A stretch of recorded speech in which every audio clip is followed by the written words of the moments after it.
আমি মৌলভী শওকতের বেটা মৌলভী ইয়াসিন চ্যালেঞ্জ ছুড়লাম 2 ঘন্টা আছি স্টেজে, কোন বাপের বেটা মৌলভী যদি এটাকে জায়েজ বলতে পারে তাকে স্টেজে নিয়ে আসুন, কোরআন আর হাদিস দিয়ে গাঁজা করি দলিল লয়। আমি শওকতের বেটা জীবনে আর বক্তব্য দেব না ইনশাআল্লাহ। আমি মাদ্রাসার ক্লাস করব কাল থেকে, আমি আর জীবনে স্টেজে আসবো না। নিয়ে আসুন। এদিকে কে বুঝাবে এটা? কে বুঝাবে যে এটা শিরকের কাজ? আল্লাহ ব্যতীত তুমি যে গাছটার কাছে সিজদা করছো, ঝড় দিলে গাছটা উল্টিয়ে পড়ে যাবে। খোঁজ লাও এই গাছটার মালিককে, তার কাছে চাইলে আরো বেশি পাবে। আমাদের দেশে যতগুলো বেকা শেওড়া গাছ আছে, 3 মাথা তাল গাছ আছে, 3 মাথা খেজুর গাছ আছে, 2 মাথা খেজুর গাছ আছে, একটা মাল ফাঁকা নাই, সব গুড়াতে পীর সাহেব হাজির হয়েছে। বড় কষ্ট লাগে, সব গুড়া। আমার গ্রামে একটা 3 মাথা খেজুর গাছ আছে, যার গাছটার নাম হচ্ছে সালাম মন্ডল। আমাদের ভাই হয়, খুব কাছের মানুষ, 5 ওয়াক্ত নামাজি, খুব ভালো লোক। আমি মাঝে মাঝে বলি অনেকজনকে, আমার গ্রামে চায়ের দোকানে বলছিলাম ফজরের পরে, যে এই খেজুর গাছটা যদি অন্য গ্রামে হতো তাহলে এতক্ষণ পর্যন্ত পীর সাহেব হাজির হয়ে যেত। 3 মাথা। আমি কষ্ট পাই কিসে? আল্লাহ ব্যতীত অপর। আমি কোরআনের দলিল দেব, যাদের বাড়িতে মানে কোরআন আছে খুলবেন আমাকে গালি দেওয়ার আগে। 17 পারা। কত পারা বললাম? কথা বলে 17 পারা, শেষ পৃষ্ঠা, একবারই শেষ। ইয়া আইয়ুহান নাসু যুরিবা মাসালুন ফাসতামিউ লাহ ইন্নাল্লাযীনা তাদউনা মিন দুনিল্লাহি লা ইয়াখলুকু দুবাবান ওয়ালা বিসতামাউ লাহ ওয়া ইয়াসলুবুহুমুদ দুবাব শাইআন লা ইস্তানকিদুহু মিন। হে নবী, পৃথিবীর মানুষকে বলো, হে পৃথিবীর মানুষ, তোমরা আল্লাহ ছাড়া যাদের কাছে ভালো মন্দ চাও তাদেরকে জিজ্ঞেস করো, তারা একটা মাছি পর্যন্ত সৃষ্টি করতে পারে না। মাছি সৃষ্টি তো দূরের কথা, মাছি যদি তাদের কাছ থেকে কোনো জিনিস ছিনিয়ে নিয়ে যায় সেটা উদ্ধার করার মতো ক্ষমতা নেই। তারা হচ্ছে শক্তিহীন, আর আমি আল্লাহ হচ্ছে পৃথিবীর সবথেকে শক্তিশালী রব। জোরে বলুন সুবহানাল্লাহ।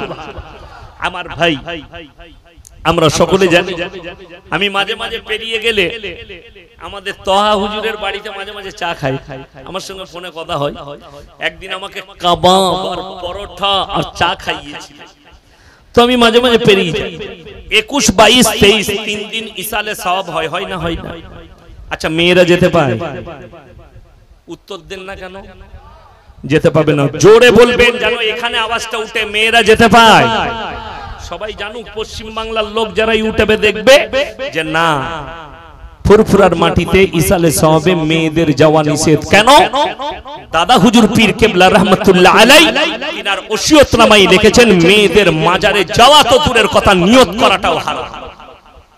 জোরে বলুন না সুবহানাল্লাহ। মেয়েদের মাজারে যাওয়া চলবে না। দাদা হুজুর পীর কেবলা রহমাতুল্লাহ আলাইহি তিনার ওসিয়তনামায় লিখেছেন, আমি মৌলভী শওকতের বেটা নগণ্য ইয়াসিন, আমার কাছেও দাদা হুজুর পীর কেবলা রহমাতুল্লাহ আলাইহির ওসিয়তনামা আমার লাইব্রেরিতে রাখা আছে। শুধু আপনি একা ভক্ত নন, আমিও ভক্ত, ভালো করে বুঝবেন। অথচ আপনাকে দেখিয়ে দেব, আপনি বলছেন আমি দাদা হুজুর পীর কেবলা রহমাতুল্লাহ আলাইহিকে ভালোবাসি। এই হাওড়া হুগলি 24 পরগনার মানুষ দাদা হুজুরকে ভালোবাসে, মহব্বত করে, অথচ নিজের বউকে নিয়ে বাস ভাড়া করে আজমিরে নিয়ে গিয়ে নিজের বিবিকে মাজারে ঢুকিয়ে সিজদা করাচ্ছে। তোমার থেকে বড় দুশমন দাদা হুজুরের আর কে হতে পারে? যদি দাদা হুজুরের মাজারে যাওয়া নিষেধ হয়, তাহলে খাজা বাবার মাজারে তোমার বউ কেমন করে যেতে পাবে? কথাটা বুঝতে পেরেছেন? বুঝাতে পেরেছি না পারি না? আমি তো দাদা হুজুর পীর কেবলা রহমাতুল্লাহ আলাইহি পায়ের জুতো ধুলো সমতুল্য হতে পারবো না, কি বুঝলেন? কিন্তু বড় কষ্ট লাগে। আপনি দাদা হুজুরকে বলছেন ভালোবাসি, দাদা হুজুরের কবরে আপনার বউকে নিয়ে যেতে পারবেন না, আপনাকে ঘাড়ে ধরে বার করে দিবে আপনার স্ত্রীকে, আপনাকে ওখানে পানিশমেন্ট দেওয়া হবে। অথচ আপনার বিবিকে নিয়ে গিয়ে আজমিরে খাজা মঈনুদ্দিন চিশতি রহমাতুল্লাহ আলাইহি শুয়ে আছেন, সেখানে গিয়ে গোটা পৃথিবীর মৌলবীকে চ্যালেঞ্জ করলাম, এই আপনার এলাকায় যতগুলো আলেম আছে চ্যালেঞ্জ করছি, স্টেজে পারলে আসো আর ওই কিতাবটা নিয়ে এসো যেখানে খাজা মঈনুদ্দিন চিশতি রহমাতুল্লাহ আলাইহি বলেছেন যে তোমরা নিজেদের বিবিকে আমার কাছে আমার কবরে ঢুকিয়ে সিজদা করাবে, আমি মৌলভী শওকতের বেটা সেই মৌলভীর জুতোর মালা পরে বাড়ি যাবো ইনশাআল্লাহ। অত সহজ নয় ইসলাম। খাজা মঈনুদ্দিন চিশতি রহমাতুল্লাহ আলাইহি তোমার মতো আইরু গাইরু লোক নয়। যিনি 12 বছরের পর থেকে মৃত্যুকাল পর্যন্ত একদিনও তাহাজ্জুদের নামাজ কাজা করেন। হাই রোডের সাইডে আমার বাড়ি ঢোকার আগে একটা হোটেল আছে, নিউ রয় হোটেল। অমুসলিম ভাইদের আমার বন্ধু বিদ্যুৎ দানা আমাকে খুব ভালোবাসে। আমি গেলে আলাদা কাপে চা দেয়, কাগজের কাপে, সব আমাকে আলাদা রেসপেক্ট করে। তো ওখানে একদিন বসে আছি, 24 পরগনার একটা বাস যাবে কোথা, আজমির, দাঁড়িয়েছে। অনেকজন এসে মোলাকাত করছে, হুজুর ভালো আছেন, হুজুর ভালো আছেন। 24 পরগনায় বাড়ি। আচ্ছা, একজন দাড়িওয়ালা আছে, তার সঙ্গে আরো লোক আছে। আমি বললাম ভাই একটা কথা শুনবেন? জি বলুন। আমি বললাম ভাই কটায় বেরিয়েছে? হুজুর আসরের সময়। মাগরিব পড়েছেন? জি না। এসা পড়েছেন? জি না। আর ফজরও পড়বেন? এরপর বলুন, খাজা বাবার 12 বছরের পর থেকে মৃত্যুকাল পর্যন্ত একদিনও তাহাজ্জুদের নামাজ কাজা হয় না। খোঁজ নিয়ে দেখুন, দাদা হুজুর পীর কেবলা রহমতুল্লাহ আলাইহির জীবনীটাকে পড়ে দেখুন, ক ওয়াক্তের নামাজ কাজা ছিল। আর আপনি হাত তুলে বলছেন আমি দাদা হুজুরের ভক্ত, এক ওয়াক্তের নামাজ নাই। তুমি ঝাঁটা খাবে না কবে? তুমি নিজে ভেবে দেখো। তুমি মনে করেছো ভক্ত হয়ে পেরিয়ে যাব। কোরআন শোনো, যাদের বাড়িতে মানে কোরআন আছে খুলবেন সূরা আরাফ প্রথম পৃষ্ঠা, ফালানাস আলান্নাল্লাযীনা উরসিলা ইলাইহিম ওয়ালানাস আলান্নাল মুরসালিন।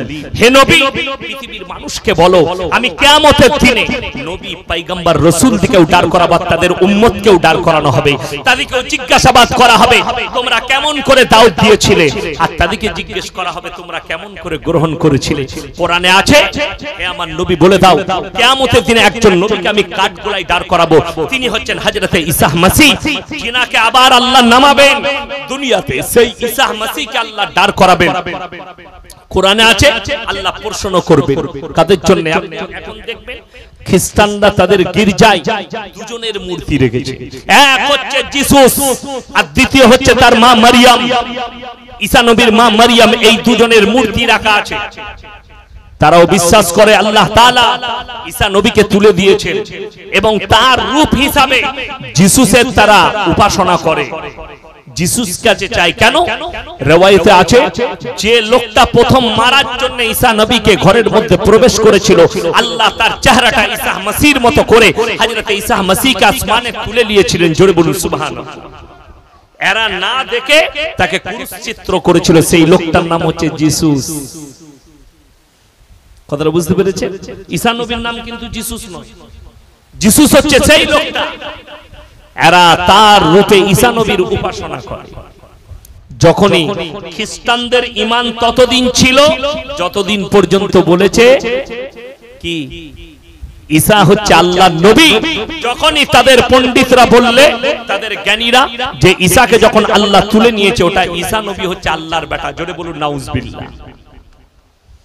এই কথা বলার পরে তারা ঈমান থেকে, ইসলাম থেকে খারিজ হয়ে গেছে। আমি একটা কথার উত্তর দিয়েছিলাম বাংলাদেশের প্রধানমন্ত্রী। হাসিনা বলেছিল আমার ছেলে খ্রিস্টানদের মেয়েকে বিয়ে করেছে, খ্রিস্টানরা আহলে কিতাব, তারা তার বাইরে নেই। আমি তার উত্তর দিয়েছি তোমার জানা নেই, ইসলামের স্টাডি করো। তুমি নিজের জায়গাটা বাঁচাবার জন্য তুমি বলছো তারা আহলে কিতাব। খ্রিস্টানরা আহলে কিতাব ছিল, বর্তমানে নেই, তারা কাফের, তারা বেঈমান। যখনই বলেছে ঈসা আল্লাহর বেটা, তখন আর এই জায়গায় তারা আহলে কিতাব থাকেনি, খারিজ হয়ে গেছে আহলে কিতাব থেকে। কিয়ামতের দিন আল্লাহ ঈসা মসিহকে দাঁড় করাবেন তার কওমের সামনে। কোরআনে আছে ইজ ক্বালাল্লাহু ইয়া ঈসা ইবনে মারইয়াম, হে মারইয়ামের পুত্র ঈসা, আল্লাহ বলবেন হে মারইয়ামের পুত্র ঈসা, ইজ ক্বালাল্লাহু ইয়া ঈসা ইবনে মারইয়াম আনতা কুলতা লিন-নাস ইত্তাকিদুনি ওয়া উম্মি ইলাহাইনি মিন দুনিল্লাহ। তুমি কে বলেছিলে তোমার কওমকে আল্লাহ ছাড়া আমি আর আমার মা আরো দুটো আল্লাহ? ঈসা নবী তখন কেনে বলবেন ক্বালা সুবহানাক মা ইয়াকুনু লি আন আকুলা মা লাইসা লি বিহাক ইন কুনতু কুলতুহু ফাকাদ আলিমতা তা'লামু মা ফি নাফসি ওয়া লা আ'লামু মা ফি নাফসিক ইন্নাকা আনতা আল্লামুল গুয়ুব। ওগো আল্লাহ, যে কথা বলার আমার হক নেই, যে কথা বলার আমার অধিকার নেই সে কথাই আমি কেমন করে বলতে পারি। আর আমি যদি এ কথা বলে থাকতাম আপনার তো অজানা হতো না। আপনি হচ্ছেন ইন্নাকা আনতা আল্লামুল গায়ব, আপনি হচ্ছেন আলিমুল গায়ব। আল্লাহ বলবেন ওরে আমার ঈসা আমি সব জানি, কিন্তু এদিকে বিশ্বাস স্থাপন করানোর জন্য আমি তোমাকে দাঁড় করিয়েছি। এরপরে কোরআনে আছে তাদেরকে বলা হবে এদিকে বাঁধো আর একটার সঙ্গে একটাকে বেঁধে জাহান্নামের রাস্তা অতিক্রম করাও। আর তাদেরকে বলা হবে তোমরা যাদের উপাসনা করেছিলে আজকে কেন তারা তোমাদের কোনো কাজে আসছে না। যারা গাছতলায় সিজদা করে, যারা মাটির মূর্তির কাছে সিজদা করে, যারা ঘোড়ার কাছে সিজদা করে, আল্লাহ ব্যতীত অপরের কাছে ভালো মন্দ চাই, কিয়ামতের দিনে আল্লাহ দাঁড় করাবেন আর বলবেন যাদের কাছে তোমরা দুনিয়াতে ভালো মন্দ চাইতে আজকে কেন তারা তোমাদের কোনো উপকারে আসছে না।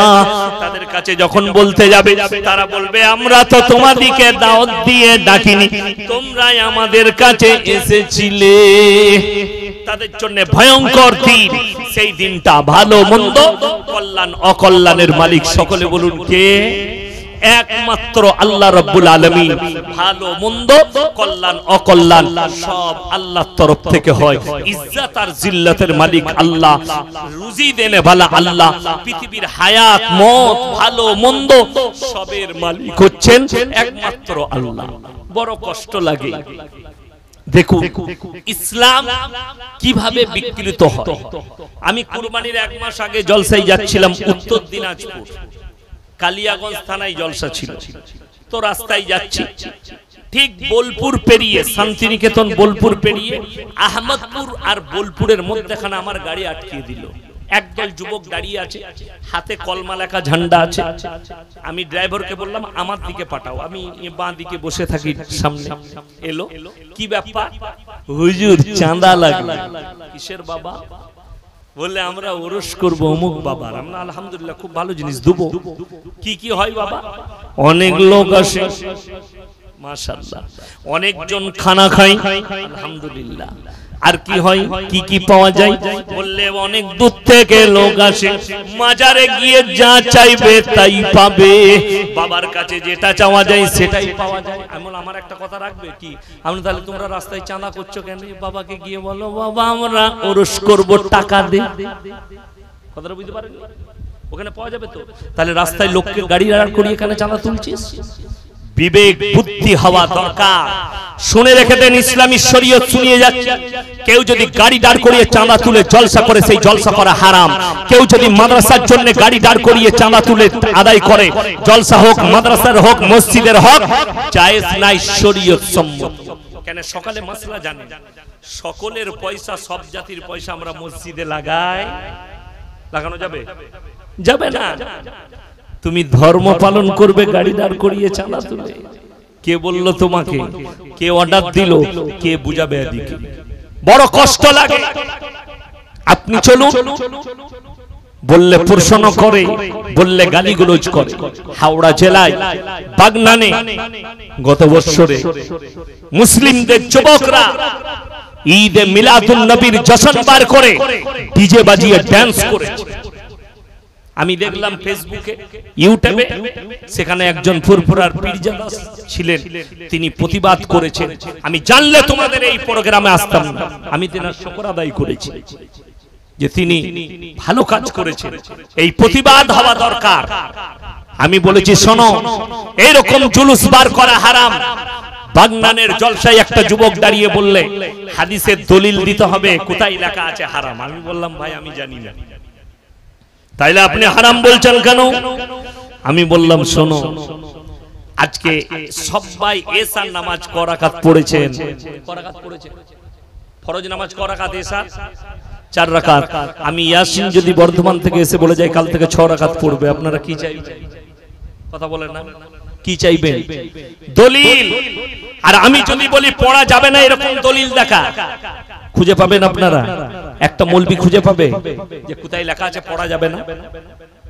বড় কষ্ট লাগে। এই যে জায়গাটা জলসা হচ্ছে, এটা যদি আমার বাপের বলি, দলিল কে দিবে? আপনারা না আমি? কথা বলে না? আমি দেবো যদি বলেন হুজুর দলিল দেখান। আর আমি যদি বলি আমার বাপের নয়, এরকম একটা দলিল বলবার কথা, আমাকে পাগলখানায় ভরবেন না মালটাকে। তো তুমি বলছো ডিজে বাজিয়ে ড্যান্স করে আমি মিলাদুন নবী পালন করব, তো দলিলটা তুমি দিবে। ইসলামী শরীয়তে গান বাজনা জায়েজ না না জায়েজ? কথা বলা না, জোরে বলুন। না জায়েজ। বড় কষ্ট লাগে, আমি আপনার হুগলি ডিস্ট্রিক্ট নয়, আমার বর্ধমান টাউনে এই মুহররমের মাস আসছে। মুহররমের মাসে দেখতে পাবে একদল যুবক যুবতী সারা রাত 10ই মুহররম সারা রাত ডান্স করে মদ খেয়ে। যদি এটা আমি মৌলভী শওকতের বেটা মিথ্যা বলে থাকি, আল্লাহ যেন আমার জবানকে বন্ধ করে দেয়। আর যদি কেউ দলিল নিতে চান, আমি দাওয়াত দিয়ে গেলাম, আমার মাদ্রাসায় এসি মেহমানখানায় রাখবো, আমি আপনাকে গাড়ি ভাড়া করে দেবো। 10ই মুহররম রাতের বেলায় খালি বর্ধমান টাউনে গিয়ে দেখে চলে আসবেন কিভাবে অবাধে মদ খেয়ে মুসলিমদের যুবক যুবতীরা ডান্স করছে। এরা মনে করে এটার নাবি ইসলাম। আল্লাহর কসম করে বলছি, এরা জাহান্নামের রাস্তা অতিক্রম করবে। হযরত হোসেন রাদিয়াল্লাহু তাআলা আনহু কারবালার প্রান্তরে শহীদ হয়েছে, সেটার জন্য যদি নেচে গেয়ে গান বাজনা ডিজে বাজিয়ে যদি দুঃখ পালন হয়, তোর পাম মরে গেলে মিলাদ কে বললো, তোর পাম মরে গেলে কোরআন খানি কে বললো, তোর পাম মরে গেলে মিলাদ কে বললে ইসালে সওয়াব, তোর বাপ মরে গেলেও ডান্স কর, তোর বাপ জান্নাতে যাবে। হযরত হোসেন শহীদ হওয়ার পরে যদি তোকে মাতম করতে হয়, ডান্স করতে হয়, ঢোল বাজাতে হয়, গান বাজনা বাজাতে হয়, ডিজে বাজাতে হয়, তোর বাপ মরে গেলে ডিজে বাজিয়ে ডান্স কর, তোর বাপ জান্নাতে যাবে, তোর বাপ শান্তি পাবে। বড় কষ্ট লাগে, তোমার বাপ মরে গেলে কোরআন খানি করবে, তোমার বাপ মরে গেলে মিলাদ পড়াবে, তোমার বাপ মরে গেলে দোয়া করবে, আর হযরত হোসেন শহীদ হয়ে গেছে তার লেগে ডান্স করবে। পৃথিবীর মানুষ থুপ ফেলাবে তোমার উপরে। এটার নাম ইসলাম নয়, এটার নাম হচ্ছে ঘৃণিত। এগুলো এলো কোথা থেকে? বেঈমান কাফের আর ইহুদি নাসারাদের কালচার, এটা আমাদের মধ্যে এসে ঢুকে গেছে তাদের কাছ থেকে। শুনেলেন কোরআনে আছে গায়রিল মাগযুবি আলাইহিম ওয়ালাদ-দাল্লিন। মাগযুব মানে ইহুদি আর দাল্লিন মানে নাসারা। এই দুটো দলই পদভ্রষ্ট, আর এদের যারা অনুসারী হবে তারাও পদভ্রষ্ট হবে। আজকে আপনারা বললেন গান বাজনা হারাম, আপনি ভাবতে পারেন, আপনার ফুরফুরার কথা বলছি না, চণ্ডীতলা থালার কথা বলছি না, হুগলি ডিস্ট্রিক্টের ব্যাপারে আমি জানি না, যেহেতু হুগলি ডিস্ট্রিক্টের আমি কোনো বিয়েতে অ্যাটেন্ড করিনি। আমার বর্ধমান জেলা, মুর্শিদাবাদে, বিভিন্ন আরো জেলায় আজকে মুসলিমদের বাড়িতে গান বাজনা হচ্ছে, ডান্স হচ্ছে। ঠিক বললাম না ভুল বললাম? ডিজে বাজাচ্ছে মুসলিমরা বিয়েতে, আর ওটাকে শরীয়ত মনে করেছে। আজকে বড় কষ্ট লাগে, হুগলি হাওড়াতে পাঞ্চিনি হয় বিয়েতে, হয় না? হয় না? কথা বলে পাঞ্চিনি হয় না? কোন মৌলবি যদি কোরআন হাদিস থেকে পাঞ্চিনি দেখিয়ে দেয়, আমি আর জীবনে হাওড়া জেলায় বক্তব্য দেবো না, হুগলিতে বক্তব্য দেবো না। পাঞ্চিনিতে মেয়ের বাপের গলা টিপে দিচ্ছ, 200 লোক নিয়ে আসবে। আমাদের দেশের বড় লোকদের একটা ডিজাইন বেরিয়েছে, আমি পড়লুবো না, 1 টাকা লাগবে না, কিন্তু ওই পাঞ্চিনিতে 300 লোক নিয়ে হবে। তুই কেলানি খাবি না, তা কে খাবে? কথাটা বুঝতে পারে? মানে এইরকম করে নাকটা ধরবো না, ঘুরিয়ে ধরে তোর বীজ মারবো। হুজুররা বলেছে পণ লিয়া যাবে না, তাইলে পণ লুবো না, কিন্তু ওই দিকে তোর ঠিক বীজ মেরে দেবো। 300টা লোক আনবো না, হলে 400 খাওয়া তুই জমি বেচে। শুনে রেখে দেন, আল্লাহর নবীর সুন্নতটা আজ থেকে হাত তুলে বলুন তো, কে কে সুন্নত তরিকায় বিয়ে করবেন? যাদের হয় হাত তুলেন। যাদের বিয়ে হয়নি হাত তুলেন, সুন্নত তরিকায় বিয়ে করব, জোরে বলুন ইনশাআল্লাহ।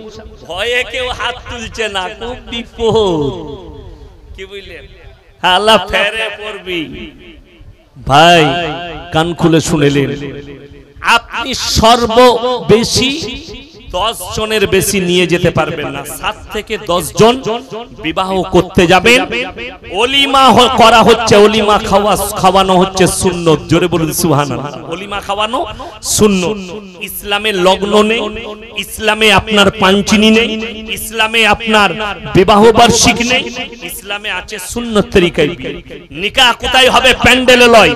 হাদিস খুলে দেখলেন রাসূল আকরাম সাল্লাল্লাহু আলাইহি সাল্লামের জামানায় মসজিদের ভেতরে নিকাহ হয়েছে, জোরে বলুন সুবহানাল্লাহ। যার কারণে কোনো বর্বরতা ছিল না, কোনো নোংরামি ছিল না।